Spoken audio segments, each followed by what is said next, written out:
Welcome back to Coffee with Krav, where we interview different people from different walks of life. And we're looking to educate and entertain. I hope everybody had a great holiday weekend. Looks like things are starting to open up and get better and get normal, and people are meeting with their family and friends. So I hope this new normal continues. So today we have Emily Sandberg Gold. Beginning her modeling career at the ripe age of 18, Emily rapidly catapulted from small-town Minnesota girl to internationally acclaimed model in no time.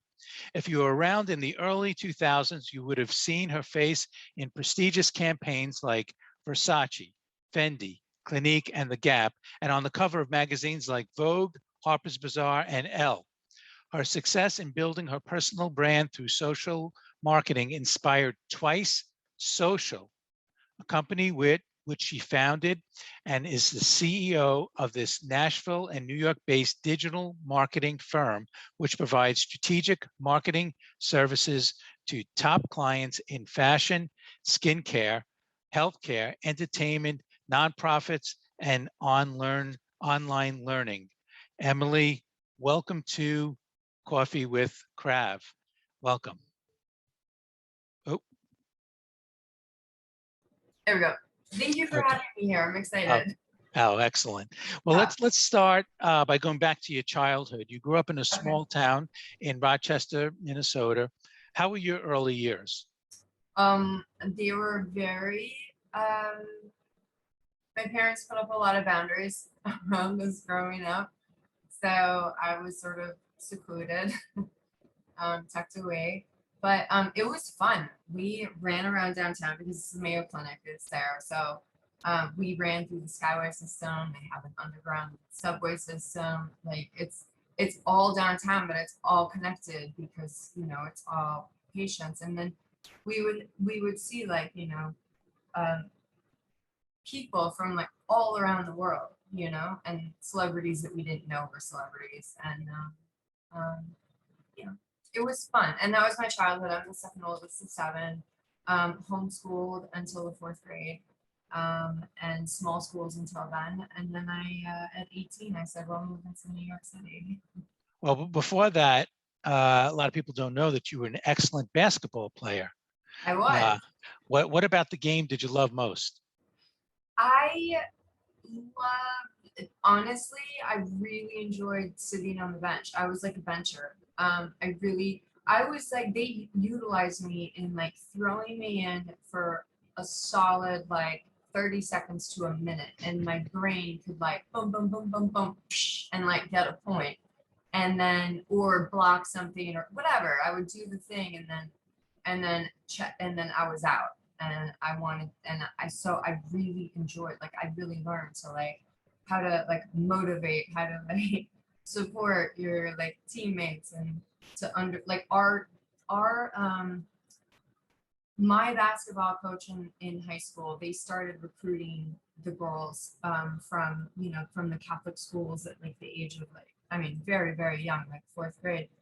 But anyway, so he went on to be in Sports Illustrated because he won so many state champions. And so I really learned from him on how to not just, now I'm kind of riffing, but like I learned from him not just like how to utilize the team, but how to like build a team, but then also how to like utilize it. Like how do you strategically use your players? How do you analyze their strengths, their weaknesses? Where do you push them?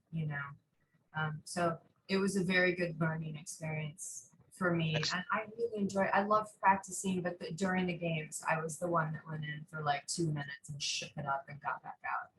Nice. We all need that, right? Everybody has their roles in life or on a team. That's excellent. Now, outside of coming in the top 10 in the Mall of America's beauty contest when you were about 16 or 17 and taking a course on modeling, you really didn't have experience like young girls have today in modeling. Yet at 18, you bought a one-way ticket to New York to become a model. Was it a gut feeling that you were going to be successful? Was it naivety?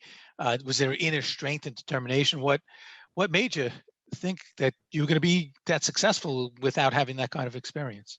Yeah, it was a risk that it was an opportunity that I saw that I jumped in and took the risk, and I used I just used the skills I had. So I had started modeling for QVC in Minneapolis, and which was fun.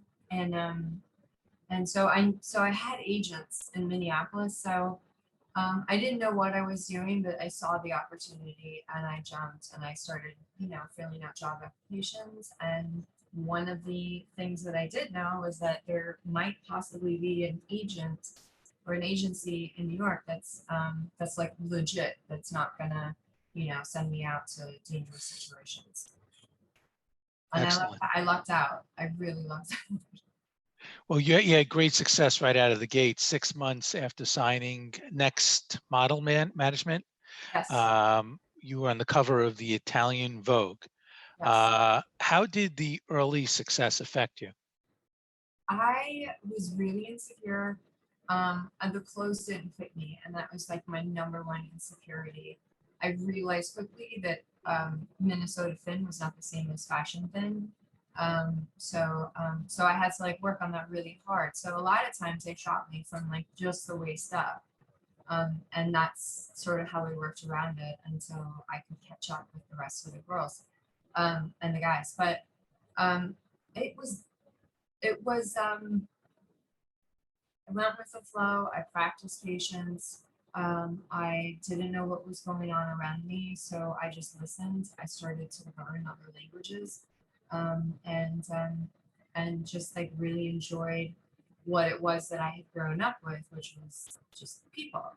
Just enjoy people, talk to people, find out about them, and so that's what I did. That was my from my toolkit. That's the tool I pulled out. Yeah, I've read where some models feel like they have the imposter syndrome, where they're like, I can't believe I'm a model, and look at all these other beautiful people around me, and I'm not as pretty or as handsome as these other people. Did you ever have that kind of feeling? Yeah, a lot. I had an imposter syndrome. I had it was very easy to track who to the level of success that you were having, depending upon, for instance, you show up in Milan and you have a sheet of paper and it's all the designers and you go through and you click the boxes of which ones you want to walk the shows of. And so I found out early on that it's a lot about like creating relationships, and it's not about like, for instance, it's about creating a relationship with Donatella Versace um, instead of just sitting back and hoping that it comes true. So when you walk in the room, the imposter syndrome has to go away. So um, I as soon as I lost the weight, I realized I was already in the room. And if I was in the room, okay, this is the room that I'm meant to be in. So I threw imposter syndrome. I just left it at the door. I definitely picked it up when I walked back out that door. But when I walked in the door, that imposter syndrome went away. I had to project 100% confidence. That much I knew. Connect to people, project confidence. Okay, so from a technique standpoint, for people that want to learn about something like that, and they feel that it's projecting that, it's kind of leaving that imposter syndrome at the door wherever you are, whatever situation it is, leave that Yeah, at the door and walk in with that confidence. Okay, 100%. And the excellent. imposter syndrome is not their problem, you know? Hmm. It's not their problem to massage you in a way that makes you feel like, or to validate you in a way that makes you feel like you belong there. And that's in the fashion industry, especially when you're young and unsupervised, a lot of us didn't know. And so and a lot of the girls that were like sort of my peers, we were all shooting solo. So, that was, a solo girl shoot was more valuable than, a multiple girl shoot unless you were working your way up. But um, it's just, it was important for me to know that it was important for me to know that I belonged. You know, at the very beginning, I mentioned, you know, the secluded boundaries or the isolated isolated. I felt isolated, but you know, the boundaries that my parents set up for me of like trying to keep me very safe in the world. Those types of boundaries are the ones that I had to like develop for myself, and those are the types of boundaries that the girls had to develop for themselves. The fashion industry is very small, very small, and there is this sense of like not only imposter syndrome but belonging. You know, I want to belong. I want to have a family. I want to feel connected. I need a community. I think it's something, I don't know, what do you think? I think, Mark, that it's something that a lot of people are trying to develop right now. How do I rebuild my community after this past year? I think you're right, and it seems like there was no guideline that there was no handbook or this is the way to do it. No books out there, and you had to kudos to you. You had to figure it out yourself, right? I figured it out. I lucked out. I had a really good agent. My agent, her job was to pick a brand new girl, and her employment was dependent upon my success. Hmm. So if that, you know, so it was it was a mutual risk that we both took. I was sort of responsible for her career, and she was responsible for my career, and I had a great global agency backing both of us up. It sounds like a symbiotic relationship, a very good Yeah, symbiotic. yeah, But as I think about it, modeling, to someone like myself or the average person seems like a glamorous job, right? You get made up, you're wearing beautiful, expensive clothes, you meet yes, famous people want you at the parties, but I'm yes, sure it's insanely hard work, right? yes. You and your colleagues, you're doing shoots for 12, 14 plus hours a day. So give us some inside baseball here on modeling. Is it glamorous, hard work, all the above? What how would you talk about modeling just in general? Yeah, I would say it is really hard work. Thank you for um, suggesting. That's very much true. That's what I tell a lot of people is, you know, they'll ask me to submit photos to agents or, you know, to whatever, but I do really push that it's not the pretty girl in high school that wins the prize in that industry. It's the person that shows up for the casting. And when you first start, there's maybe, you know, 12, 14, 10 castings a day, or meets, you know, you go and you meet a photographer, a stylist, or whatever, just to say, hi, I'm Emily, welcome to the world, you know. And it was surprising, like, how many models, like, would just, like, not show up, and then harass their agents why they didn't have a career. And it's doing the footwork. I remember my agent saying to me, "Thank you so much for like showing up," and I was like, "Why? What?" You know. And I found out quickly that 90% of the job is just show. You know, you show up, and the work is hard. I didn't enjoy it then, as much as I can look back and remember and enjoy it now. But in the midst of it, it was just chaos and confusion. And going back to your thing that you said earlier about not having a guide, I mean, talk about confusion and chaos. Right. There's no college, there's no industry standard besides, you know, the size of your hips. Um, and one of the things when my career started slowing down was to create a guide for models of, you know, just coming down to the basics of like, this is how you hail a taxi. This is the nutritionist that you go to. Here's Mm. how you find a personal trainer. Um, here's how you take the subway. You know, there's so many girls that come from countries that do not speak English, that don't have the same protections, that can very easily be taken advantage of, financially, and in a lot of ways. And and so this this pamphlet, this book that I put together, um, it helped, like my agency used it to like to pass along to like the new, to the new girls, and then they ended up using that to develop their own. I don't, it's certainly not something that I would publish, but it is something that I feel like it's important to get passed around in the industry. Sarah Ziff does a lot of work in advocacy, and she is definitely someone that I stay connected to, and we have a lot of conversations about how do you protect models, how do you get them health insurance, how do you there's a lot of just the basics in life that are not set up and are not there's no guidance.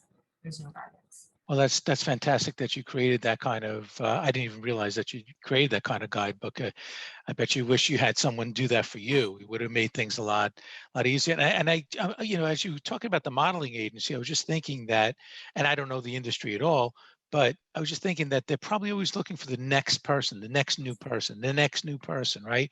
So what's the longevity? How long does what's the runway for the model?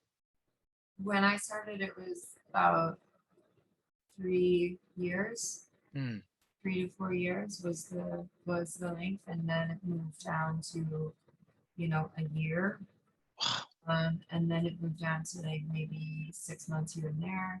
Oh God. Right now, there's more longevity, but it's short. It's short. It's a very short career because everybody is looking for the next. They want to discover the next best thing, and they want to be responsible for creating, that person.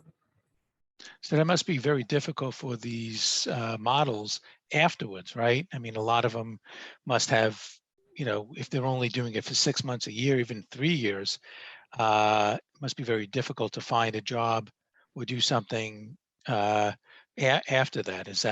Is that what you see in the industry? Yeah, there's a need.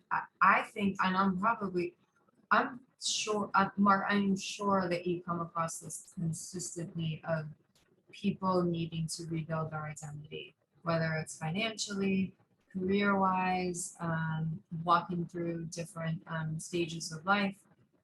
You just, I needed to find a way to rebuild myself. I saw other girls finding a way to rebuild themselves. One of the two career options that are typically presented to models are, well, there's three. You can go to college, you can go back to college. You can pursue acting, which really I have my thoughts and opinions about, or you can marry rich. There's a lot of wealth out there that you have access to. Okay, interesting. I appreciate your openness, and you've talked about your mental health, Yeah. and how you were burnt out after your modeling career, and you suffered from depression, and many people suffer from mental health, especially what we just endured with COVID. You mentioned it before. What happened to you post modeling, and how did you overcome it? I started feeling I was depressed but didn't know it for about 5 years. I modeled for 5 years, and then I modeled until most recently. I still model every once in a while, but depression, like, it set in, and I thought that I was overwhelmed, or I thought that it was the streets of New York, or that I was walking too much, or I was trying to like find a cause, like what is the cause and how can I fix it? And I realized that the common denominator in any situation that I was in was me. And people weren't experiencing me the way that I was experiencing me on the inside. And it was very painful. It was very isolating. I was, in rooms full of people, feeling isolated, using different substances to sort of like bring those walls down so that I wouldn't feel isolated, so I can connect, and sort of self-medicating in that way. And it never worked. it just doesn't work, you know. You can't use substances to treat, you know, depression and anxiety.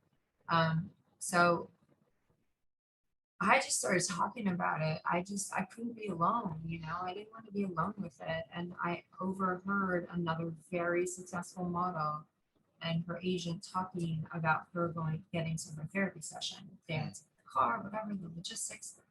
And I thought to myself, well, if they can go to therapy, I can go to therapy. And that's where I started, you know, that's where I started the journey. My agent got me a therapist. I never went. And then I ended up going away for rehab for, you know, substance use disorder. And from there is when I really started the journey out of, you know, I mean, I don't know if you get out of mental health, but like um, controlling it in a way. The word's not controlling it. It's I'm losing the word for it, but regulating it. There's a lot of, you know, I realize that there's a lot of support out there for that. And as I found it and as I started to trust the process of it, I leaned into it.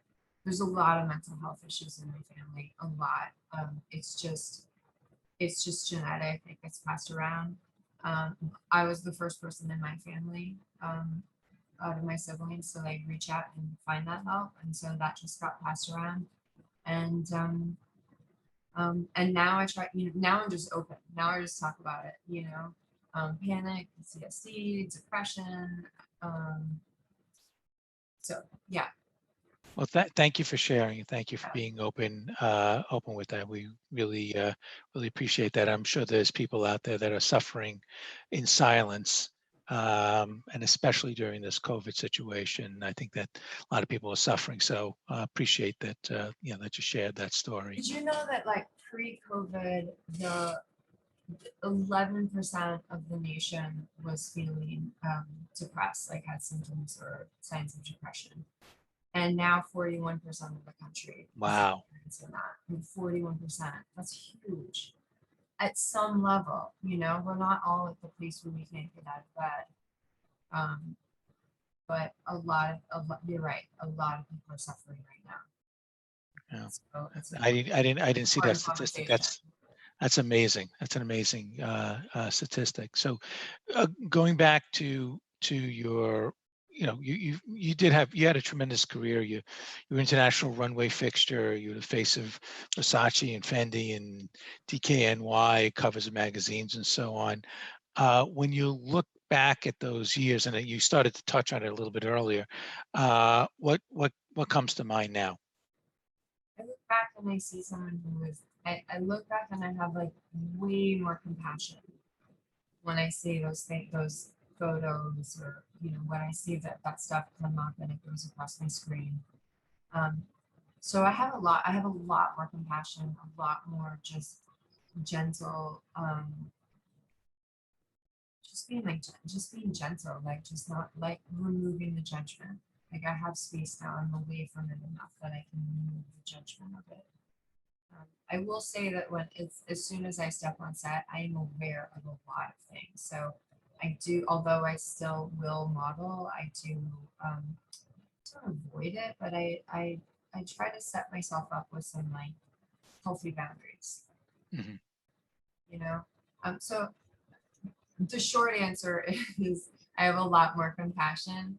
I've never felt like successful, if that makes, I'm sure a lot of it, going back to the imposter syndrome. Mhm. To this day, I look back and I don't feel successful. It just feels very natural.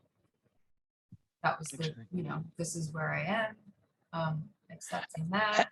And I'll say that that's not unusual, and it's not just modeling. You know, I talk to a lot of very successful CEOs and so on of other industries, and they feel the same way. Very, very successful people. So you're not unique, and it's not unique to the industry. It's interesting. Many people like that. I wanted you mentioned acting, and you had some opinions on that. You did some acting, Devil Wears Prada, Employee of the Month, Old Dog, starring Robin Williams and John Travolta. What'd you think of acting, and what's your opinion on acting? It was a lot of fun. I did the Meisner technique, so I studied Meisner for a couple years, and which is really you bury the lines, similar to the national anthem. We all know it. We say Mm. we can sing it. So bury those lines, and you just repeat. You just say those lines with the feeling that you have inside. You know, you don't hide. You remove it, and you say it. Um, and similar to like David Mamet, like don't go off script. The words are there; they're there for a reason. Follow the script.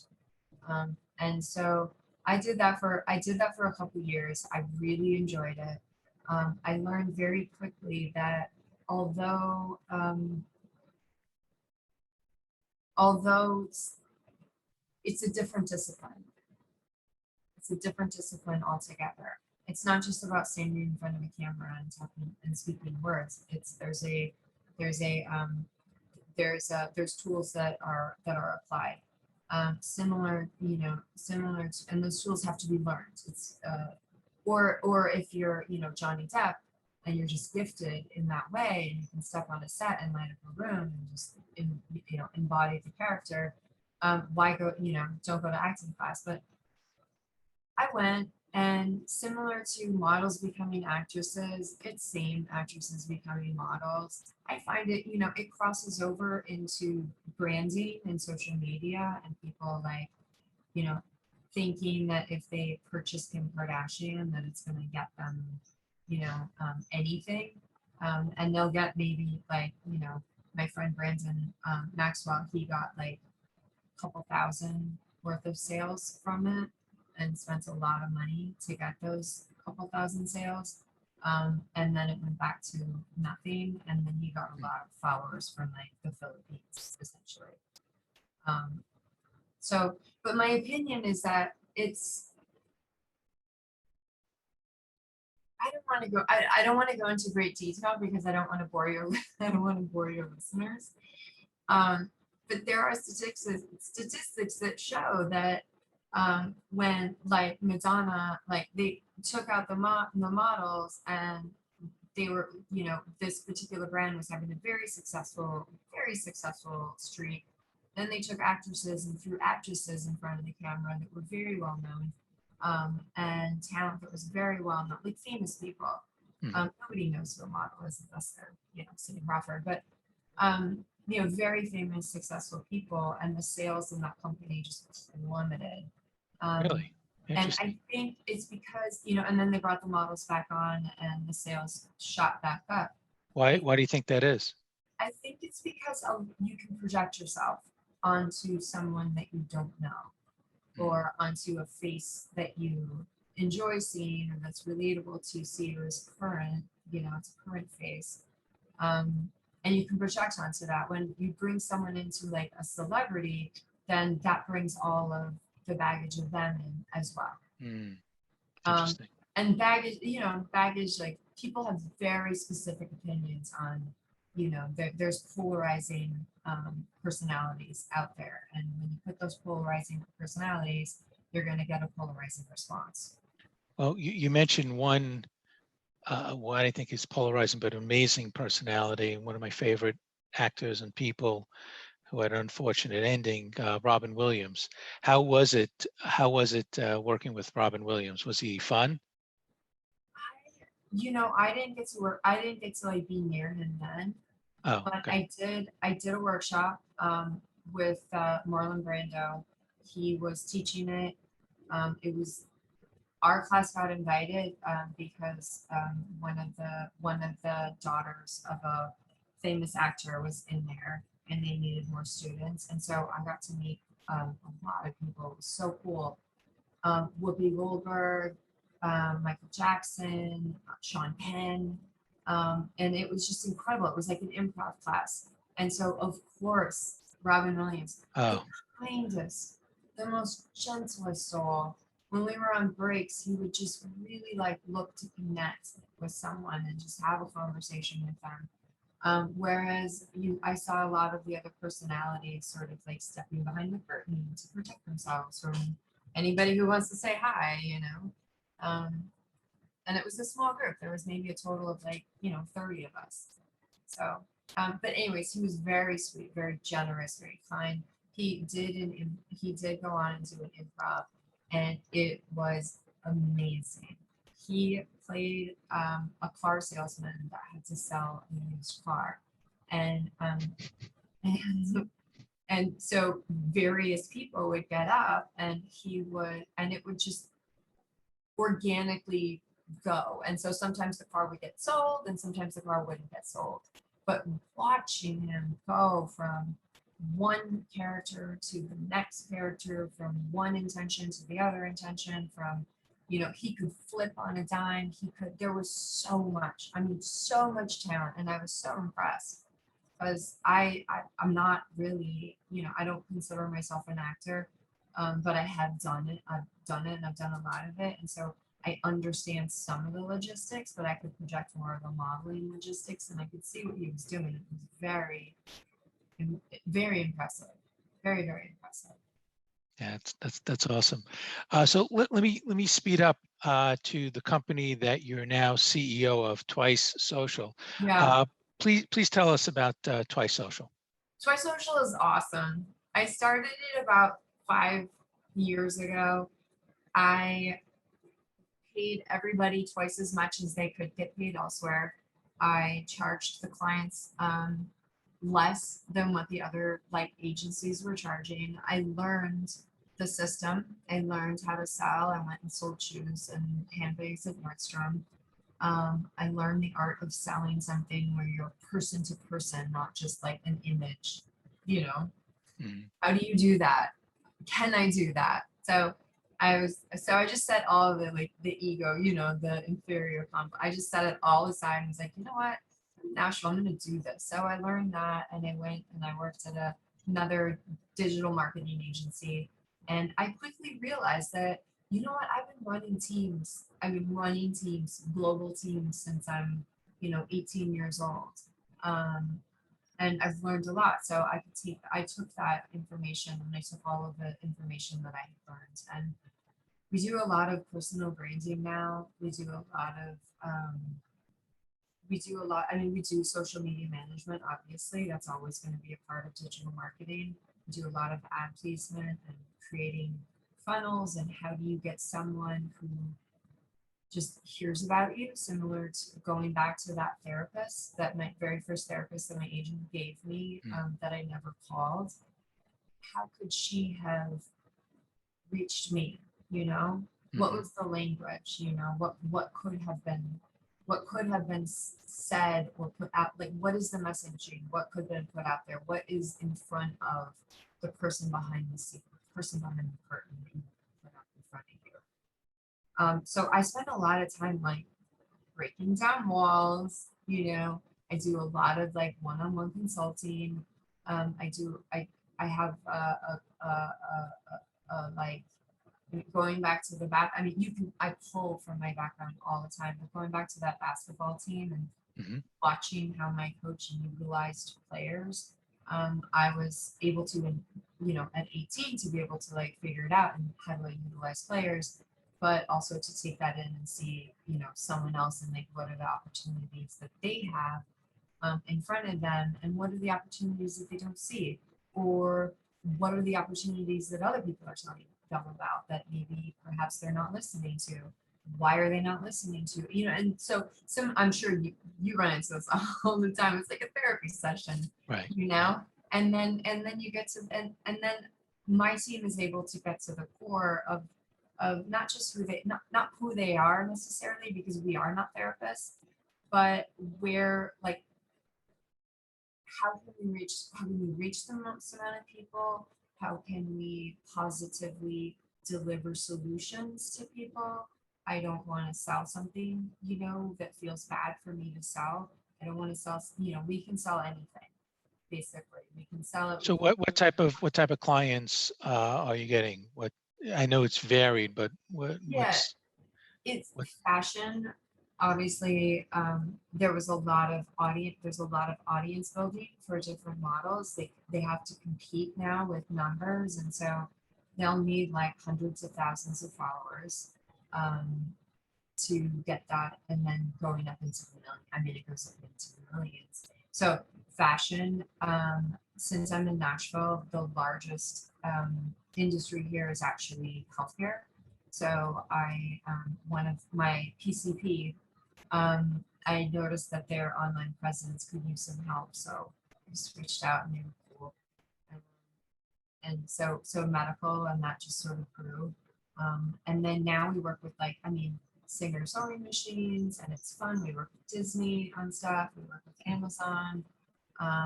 We're working currently on a project for Making the Cut, so it's like a cross of fashion and television. I'm trying to think financial. Mark, I have a financial advisor, and we're doing some cool stuff with him. So it's personal, and then it's also brand building. And So it's a wide variety, really is a wide variety. I know it's such a wide variety, but the common denominator here is people that need help and people that need to reach other people, and how do you package a message so that it gets out there. Interesting, excellent. So what advice would you have? Obviously, you're an entrepreneurial person. What advice would you have to other entrepreneurial women that are looking to create their own company? I would ask for help. Every opportunity that I saw to get help, I grabbed it. I would the the the best thing that ever happened to me was to be silent. I found that there's a lot of power in silence, taking a break, pausing, allowing the other person to tell you what it is that they need, to not rush into things. That would be the main, that would be the, those are the two things that I would advise. And I would advise it to anybody not only starting a business, not only to women, or kids going off to college or into the world, is to just stop for a moment and look around and like observe, listen, pay attention, be aware of your surroundings, and like dot the horizon, because there's lots of like ups and downs, there's ups and downs. And a lot of us just look at those downs and we sort of track them of like how bad we've been doing in life, or what we've missed, or we didn't buy Amazon when it was, $10, or we didn't, buy Apple when it was 11, whatever it is. Like we sort of, for a long time, I scanned the horizon for danger, for a lot of like stuff. And so now what I do is I look for those moments of joy, just like I dot them. We don't live there consistently. I don't live there consistently, but I look for them. And so I encourage other people to look for those moments, celebrate the small successes, a lot of people say. But that's so those are the things that I would. So don't live in the valleys. Don't live in No. the valleys. Look for the peaks in life and celebrate those peaks in life. Yeah. Yes. Listen, celebrate, pause, observe. I guess you could sum it up by just saying like hang back and look for the good. Excellent advice. Excellent advice. What do you think is the biggest reason for your success? Similar. What's that? The similar, Oh, okay. That's similar. That's what brought me the most success. Was allowing other people to do what it is that they do. I found like, so I keep going back to like the fashion industry, but you can pull so much information. Working like at the level that I was working, it was like a global, like the best in the world. So I realized quite quickly that I don't have to control the lighting. I don't have to like direct or guide the makeup. I don't have to say, hey, my hair works better if. What I need to do is my job. So staying in my lane has been a huge part of success, is to not do something unless it's required of me. So like I said, I pay people twice as much, but I also hire the best, you know, Mhm. I hire the best. It's Um, like, and- I'll use a basketball analogy, going back to ah, basketball. If you're an amazing shooter, right? If you're just a great shooter, hang by the 3-point line, wait for the ball, get the ball and shoot it. Don't try, if you're 6'2", don't try to, be under the basket trying to get rebounds, right? And uh, hang out there and shoot. So stay in your lane. Stay in your yes, lane. stay in your lane. Just stay in your lane. A lot of musicians do that too. Stay in your lane. I thought I was being helpful when I first started, and they were breaking down set, and I was helping the photographer's assistant put away lights. And they were confused. They were grateful. And I quickly learned that you're not supposed to actually do that. And the only other person that did that was Giselle. Have you ever heard of Giselle? Oh, yeah, of course. Yeah, of course. I've heard of it. Yeah, So absolutely. she was the other one, like, oh, and Carolina Popova, she was another one that like just helped break down sets, because at the end of the day, you can walk off set and go home, but you know what? There's a whole team of people that can't. However, stay, stay in your lane, stay in your lane. You do not want to drop a light, you do not want to break a camera. That is not your responsibility. Why do you think Giselle did that? Why do you think, you mentioned 2 top models. Why do you think that they were helpful like that? Yeah, I don't know. She and I mean, we laughed about it, but um, she comes from a big family like I do. So And everybody helps. your family, you help out, you clean up. If there's a mess, know like, who's gonna do it. Are you gonna wait for your parents to assign it? So just learning responsibility, helping out the pack. Yeah. Sure, that makes sense. So I think that's probably what it was. And then just not being, not really caring, not being a diva about it. Mhm. Any question that I should have asked that I didn't ask? Is there any other questions that I missed? Um, I don't think so. What would I don't think so. Okay. It depends upon the listeners. You Uh, can always any do a anything follow-up. anything else that you want to say to the audience? I'm just really, I'm really grateful that my friend now put me in touch with you. And then now I'm sitting here doing this, and there's going to be an audience that gets to listen, and hopefully provide feedback, and that's like really that it makes me so grateful that humans exist. Well, There's I'm other grateful. people. I'm grateful that you exist. I'm grateful that that you came on Coffee with Krav. Little marketing here. I don't Well, have we'll my get your coffee mug. cup. Don't When worry. I get my mug, Yeah, we'll it's do it's a in the photo. mail. The mug is in the mail. Yeah, we can ting ting. So I really appreciate your time. You really you said it all, and I love your spirit. I love the message that you portrayed, and your positive attitude. So really appreciate you coming on this morning. And for the rest of you, come join me and us for Coffee with Krav. We do it the first Tuesday of the month, 10 o'clock. The next Coffee with Krav will be August 3rd. Same bat time, same bat channel. We'll see you there. Thank you. Thank you again, Emily. Really appreciate it. Thanks, Mark. Take care. Bye-bye.